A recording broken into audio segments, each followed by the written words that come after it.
귀한 찬양 감사합니다. 요즘 우리는 팬데믹이 지나고 나서부터 많은 사람들이 유튜브, 미디어에 굉장히 민감해지고 많이 보고 있는 것 같습니다.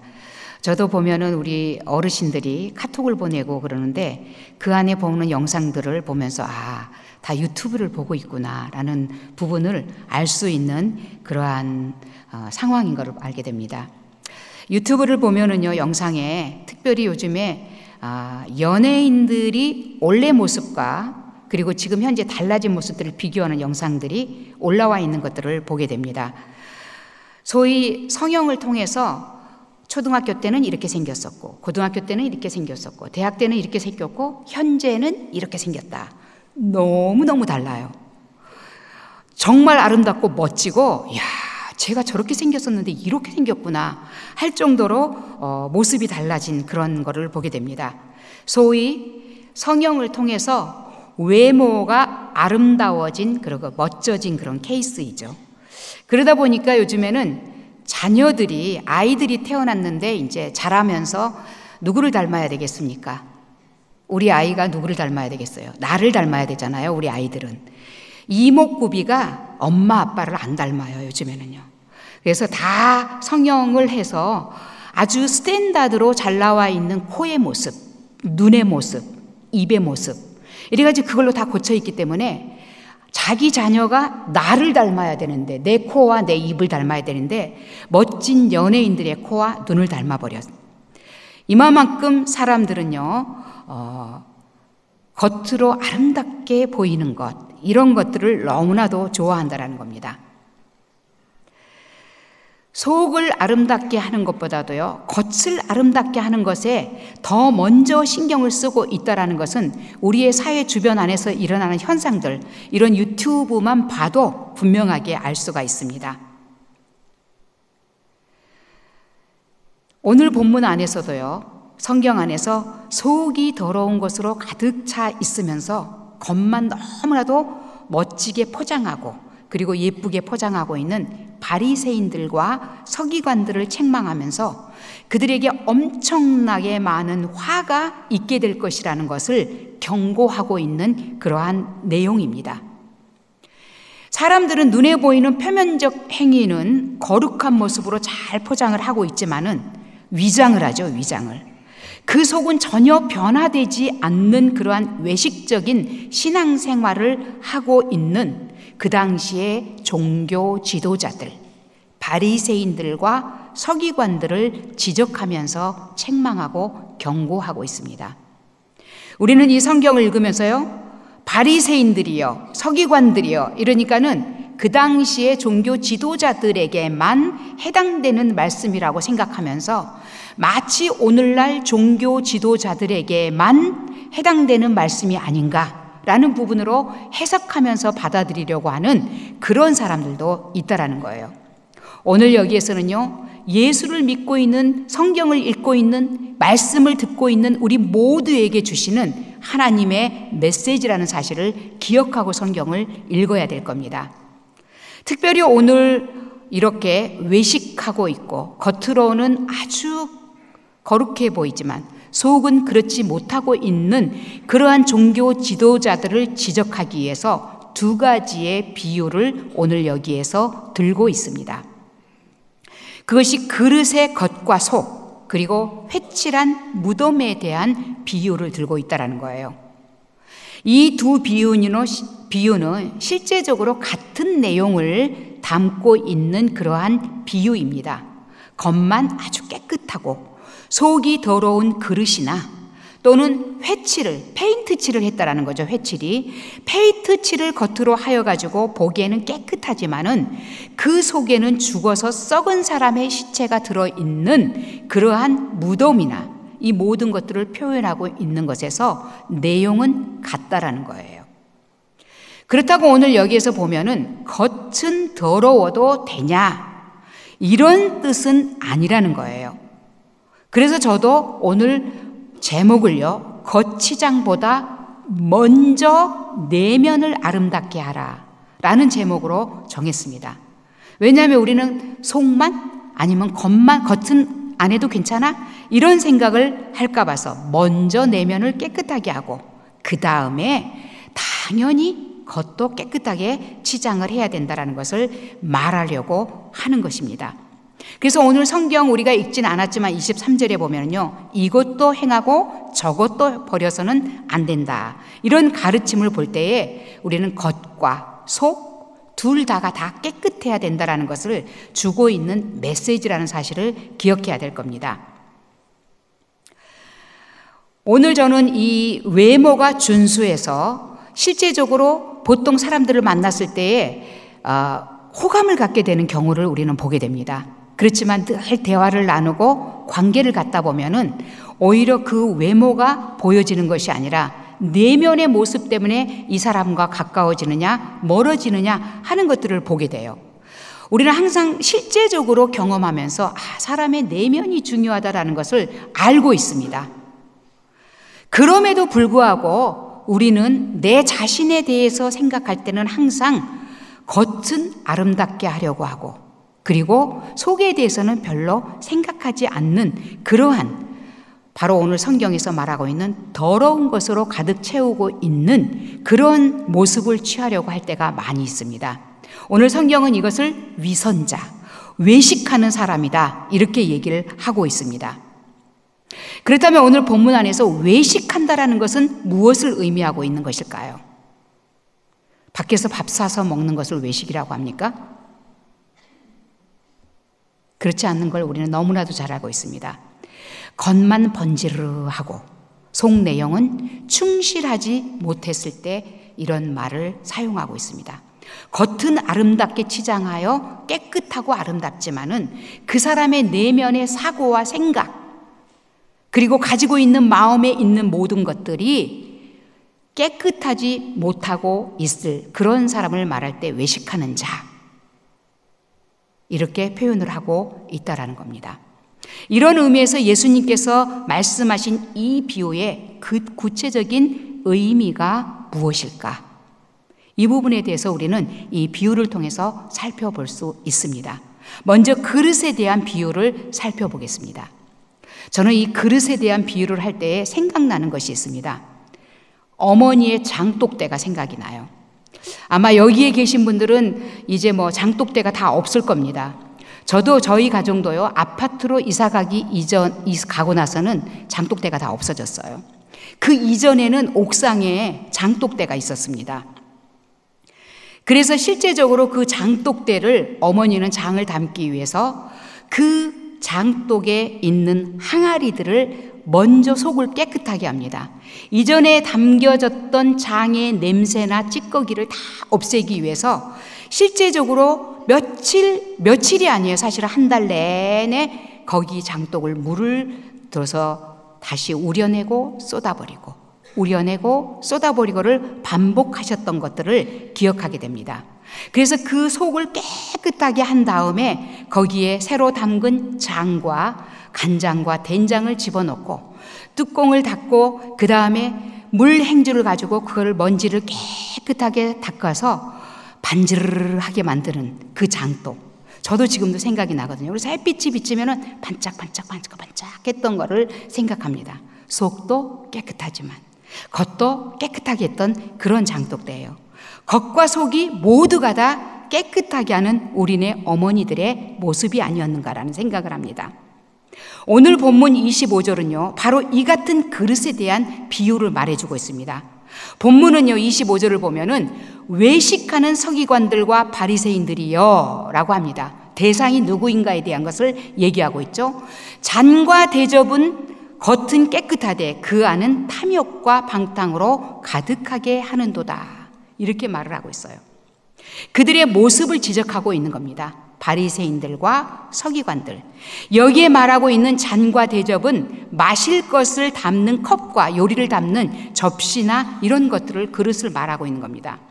유대인들에게 있어서 그릇을 닦는 문제는 율법의 정결 예식에 속한 것이었습니다. 엄청나게 깨끗하게 잔과 주발과 녹그릇 이런 것들을 씻는 것이 장로들의 전통이었다라는 거예요. 이 외에도 유대인들의 예식은요, 밖에 나갔다 들어오면은 손을 씻는다든가 몸에 물을 뿌린다든가, 즉 다시 말하면 몸을 씻는다는 거죠. 또는 밥을 먹어야 되거나 떡을 먹어야 될 때 손을 반드시 씻어야 된다는 거. 이런 것들이 그들의 전통적인 관습이요 정결 예식에 속한 의식이었던 겁니다. 그래서 매우 중요한 겁니다. 오늘 주님은요, 유대교의 전통에 따라서 언제나 그릇이 깨끗이 닦았던 그러한 관습을 지키면서 그들이 살아가는 삶은 마치 그릇에 겉만 닦고 속은 닦지 않는 것과 같은 삶을 살아가고 있는 것이라는 것을 지적하고 있는 그러한 말씀입니다. 그래서 26절에 보면은요, 이렇게 말합니다. 너희는 먼저 그 안을 깨끗이 하라. 그리하면 겉도 깨끗하리라. 이렇게 말씀을 하고 있는 거예요. 그렇다면 이 그릇의 겉을 어떻게 치장했으며, 그리고 그 안에 무엇이 담겨 있길래 예수님께서는 이 바리새인들과 서기관들에게 화 있을 것이라고 말씀하시는가입니다. 먼저 그들의 치장된 겉모습에 대해서 한번 생각해 보겠습니다.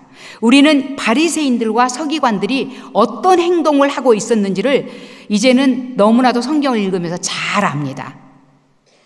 서기관들과 바리새인들은요, 율법을 성실하게 행하기 위해서 일주일에 2번씩 금식을 했습니다. 그리고 회당과 거리에서 구제 행위를 보이는 데서 했었던 겁니다.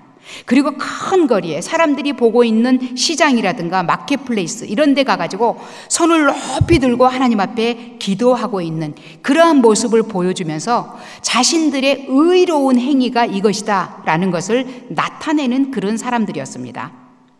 그래서 이렇게 겉은 번지르르한 그런 신앙생활을 하고 있다는 것을 보여주고 있었던 겁니다. 그래서 예수님께서는요, 이 사람들의 모습이 마음에 들지 않고 외식하는 것이었기 때문에 사람들에게 말하고 가르칠 때 뭐라고 했습니까?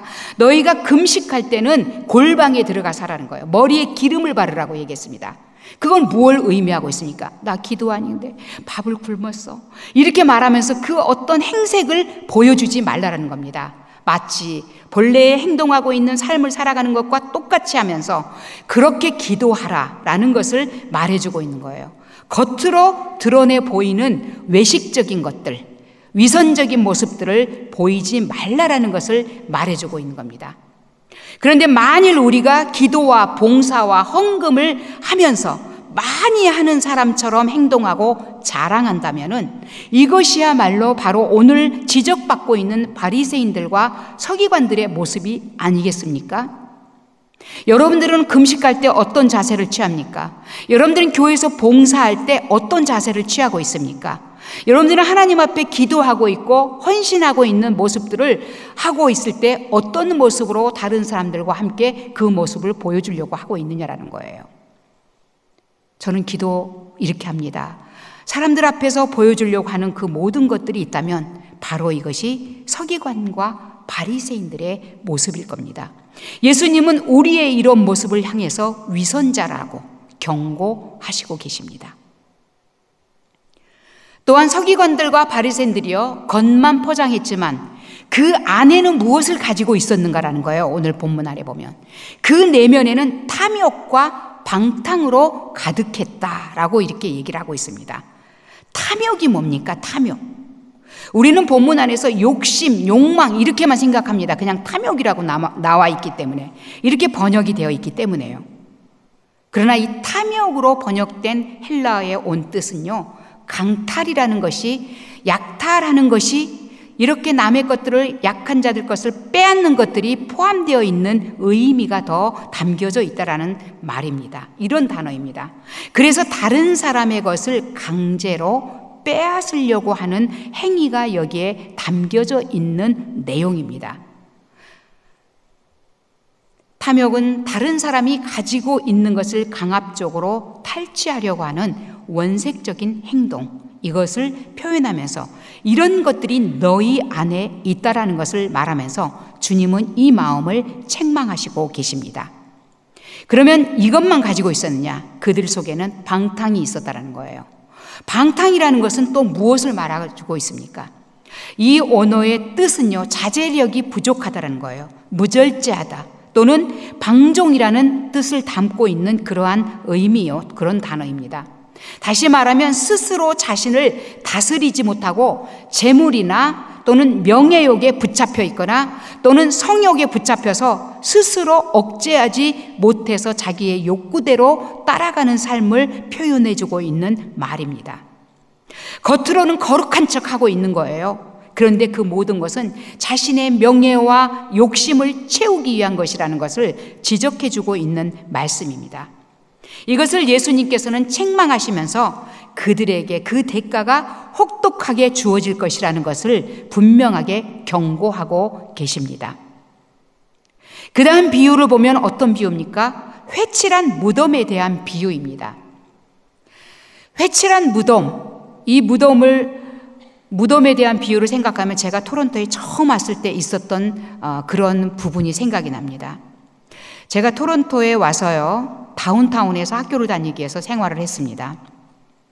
30년 전입니다. 정말 제가 9월 15일 날이 만 30년 된 그런 토론토 생활입니다.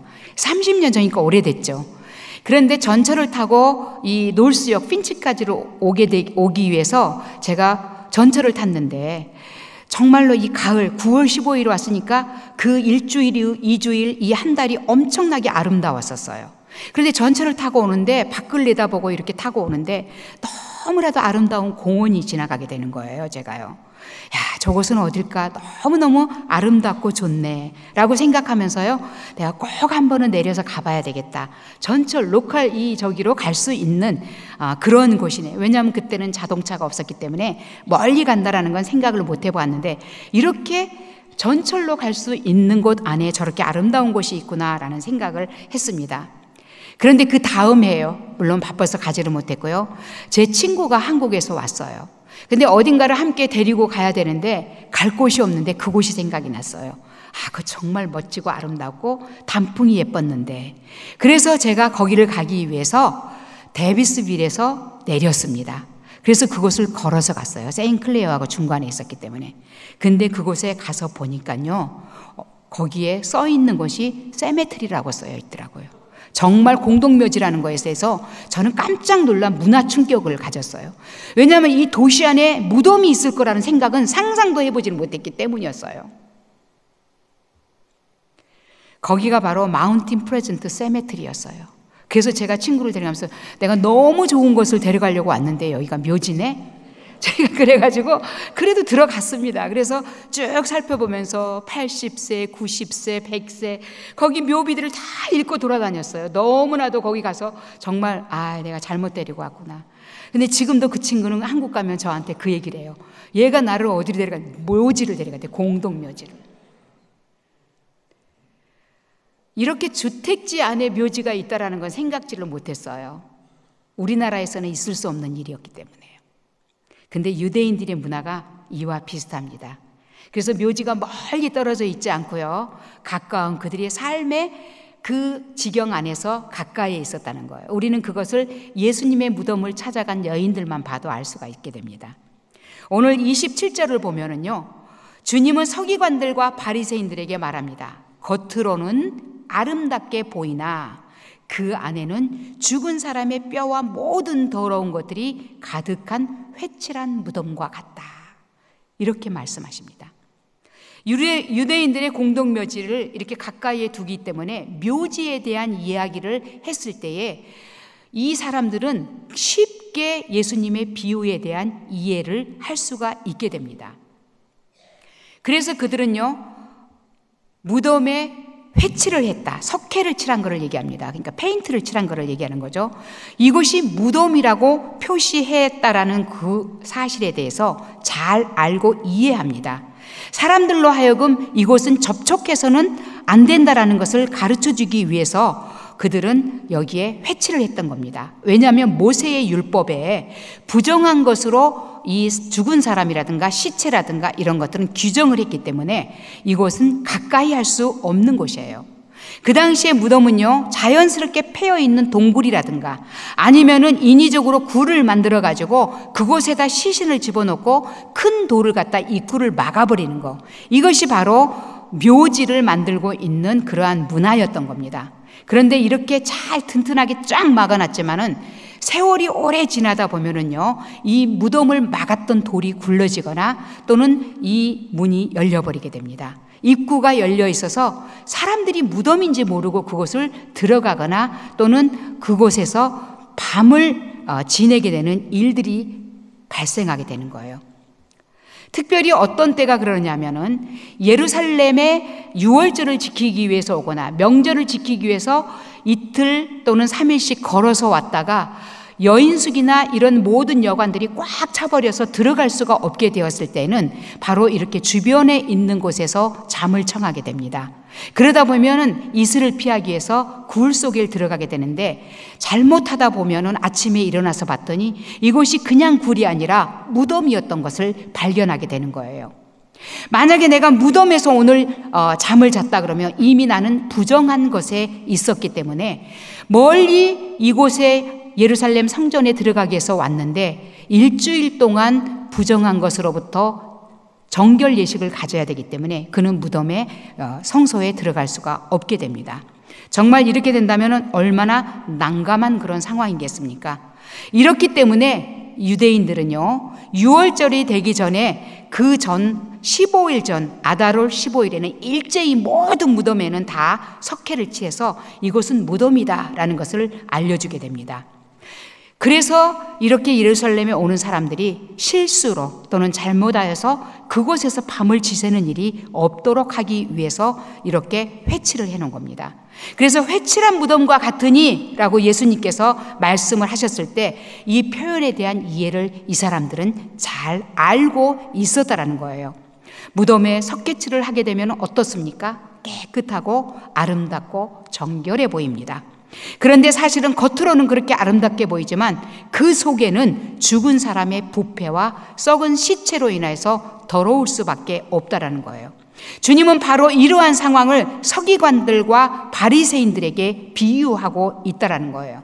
너희들의 겉과 속이 다르다는 표현입니다. 아까 대접에 대한 그릇에 대한 얘기를 했던 것과 같은 내용입니다. 그래서 28절을 보면은요, 이와 같이 너희도 겉으로는 사람에게 옳게 보이되 안으로는 외식과 불법이 가득하도다라고 말씀을 하고 계십니다. 이는 외적으로는 깨끗하고 아름다워 보이지만 영적 상태는 죄악으로 가득 차 있는 바리새인들과 서기관들의 모습을 지적하자고 비유하신 거라는 거예요. 그렇다면 이 두 비유를 통해서 주님께서 말씀하시고자 하는 것이 무엇일까라는 거예요. 이 두 비유는요, 서로 다른 소재이지만 의미는 모두 위선적이고 외식주의와 부패상에 대해서 지적하고 말해주고 있다는 거예요. 외식이란 한마디로 말하면 속과 겉이 달리 썩었다라는 거예요. 겉과 달리 속은 완전히 부패되었다는 것을 말하는 겁니다. 그래서 장과 대접에 담긴 내용들이 탐욕과 방탕으로 가득 차 있다라는 거예요. 그들의 인격과 성품과 신앙의 내용 모두가 썩었다라는 것을 말해주고 있는 겁니다. 그들의 삶 속에 나타나는 형식, 즉 겉모습은 깨끗하고 그리고 거룩하게 포장이 되어 있지만은 위선자들이라는 거예요. 깨끗하지 못하다는 거예요. 그래서 거기에는 방탕과 탐욕이 가득하다는 거예요. 그렇다면 우리는 이 속에서 탐욕으로부터 벗어날 수 있는 길이 무엇이겠습니까? 탐욕은 남의 것을 빼앗으려고 하는 강탈이라고 말씀을 드렸지 않습니까? 만족하지 못하기 때문에 더 많은 것을 채우자고 하는 그 마음 속에서 오는 겁니다. 이것을 이길 수 있는 방법은 하나님께서 나에게 주신 은혜가 무엇인가를 볼 수 있고 알아야 되는 거예요. 뒤를 돌아보면서 지금까지 지나오면서 하나님께서 내게 채워주신 것이 무엇인가라는 것을 발견할 수 있어야 되는 겁니다. 그것으로 인해서 감사가 있고 만족함이 있다면 더 이상의 탐심, 남의 것을 빼앗으려고 하는 이런 마음은 우리에게 있지 않게 된다는 겁니다. 감사와 만족함, 이것이 탐심을 이길 수 있는 길이라는 겁니다. 방탕이라는 것은 뭐라고 그랬습니까? 거룩하지 못하고 무절제하고 방탕한 그런 부분, 방종한 것을 얘기합니다. 명예든 아니면 물질에 대한 것이든 아니면 성적인 부분이든 간에 내가 스스로 컨트롤할 수 없는 상태를 말하는 거예요. 우리는 겸손하게 이것을 내쳐버리려고 애쓰는 것도 있지만은 하나님의 도우심을 구해야 됩니다. 성령께서 나를 도와주셔서 나로 하여금 이런 것으로부터 벗어날 수 있도록 하나님 도와주시옵소서 라고 하는 겸손함으로 하나님을 가까이 할 때에 우리는 이런 영적 타락과 부패로부터 돌이킬 수 있게 된다는 겁니다. 회칠한 무덤 역시 어떤 겁니까? 썩은 시체를 가지고 있기에 가까이 가서는 안 될 곳입니다. 우리는요, 회칠한 무덤과 같이 정말 속에 가득한 죄를 가지고 있는 사람을 보았다면은 그 사람을 가까이 가지 않는 게 더 좋습니다. 가까이 간다면 나도 곧 부정해지고 더러워지기 때문입니다. 반대로 또 내가 그 안에 그것을 가지고 있다라고 한다면은 우리는 이 모든 것들을 버리려고 노력할 수 있는 자리에 서야 된다는 거예요. 더러움이 나만 더럽게 하는 것이 아니라 다른 사람도 더럽게 한다는 것을 기억할 수 있어야 됩니다. 이 더럽게 되는 것은요, 하나님과의 관계를 단절시켜 버립니다. 하나님 앞에 갈 수 없도록 만들어놓은 겁니다. 바로 이 회칠한 무덤과 같은 그런 사람은 하나님과 가까이 할 수 없다라는 거예요. 멀어져 있는 겁니다. 죽음입니다. 그러므로 우리는요, 하나님 앞에 가까이 가기 위해서 정말 이 더러운 것과 이 모든 것들을 깨끗이 할 수 있어야지 되는데, 바로 그것은 어떤 상황 속에 있어야 되는 건가? 하나님의 말씀을 바로 가까이 하고 늘 영적으로 깨어있는 상태가 되어 있어야만이 가능한 겁니다. 우리가 믿음의 생활을 할 때, 기도를 드리고 헌금을 하며 봉사를 하고 헌신을 드린다고 할 때 모두가 하나님 앞에 드리는 즐거운 마음으로 한다면 얼마나 좋겠습니까? 그런데 이런 삶이 모두가 속과 겉이 똑같지 않고 깨끗하지 않기 때문에 문제가 생기는 겁니다. 만일 우리의 봉사와 섬김과 헌신이 마음에 없는 다른 사람에게 보이기 위한 것이라면 오늘 우리는 주님이 우리에게 외식하는 위선자라고 책망하고 계시다는 것을 기억해야 될 겁니다. 감사와 만족함, 더 나아가서는 깨끗하게 씻기 위한 성령님의 나를 컨트롤해 주시고 나를 도와주십시오 하는 기도와 삶이 있어야 된다는 겁니다. 가식적인 또는 봉사와 섬김과 헌신, 이것도 결국은 뭘 말합니까? 우리의 자신을 더럽혀서 하나님 안에 거하지 못하게 합니다. 다른 사람에게도 악영향을 미칩니다. 그렇기 때문에 나를 돌아보고 더 나아가서는 하나님 앞에 정말 나 때문에 혹여라도 교회 안에서 상처받고 하나님 앞에 가까이 가지 못하게 하는 그러한 일들은 없는가? 내 안에 발이 새긴 요새, 더 나아가서 나의 석임과 같은 요소, 이런 것들이 없는지를 살펴볼 수 있어야 될 겁니다. 그래서 나의 위선적인 모습 때문에 실족해서 교회를 떠나버리는 사람이 없는지를 생각해야 되고, 오랜 전통을 지키기 위해서 하나님의 본뜻을 저버리는 그런 자리에 있지 않는가도 우리의 삶을 돌아봐야 될 것입니다.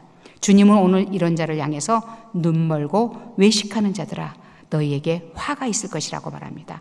오늘 우리 자신이 영적 생활이 위선되지 않고 안과 밖이 같아야 할 것입니다. 거룩한 하나님의 자녀의 삶을 살아가야 할 것입니다. 내 안을 깨끗하게 하여 그 깨끗함을 그대로 드러나게 하는 삶을 살아가야 할 것입니다. 여기에 생명을 살리는 기적이 일어납니다. 이럴 때 우리를 통해 죽어가는 영혼이 주님을 만나게 될 것이기 때문입니다. 오늘 주님께서 주시는 경고의 말씀을 듣고 우리의 속을 깨끗하게 치장하고 깨끗하게 하고 그 다음에 겉을 깨끗하게 하여서 주님 앞에 책망받지 않는 삶의 자리에 들어설 수 있게 되기를 주님의 이름으로 축복합니다.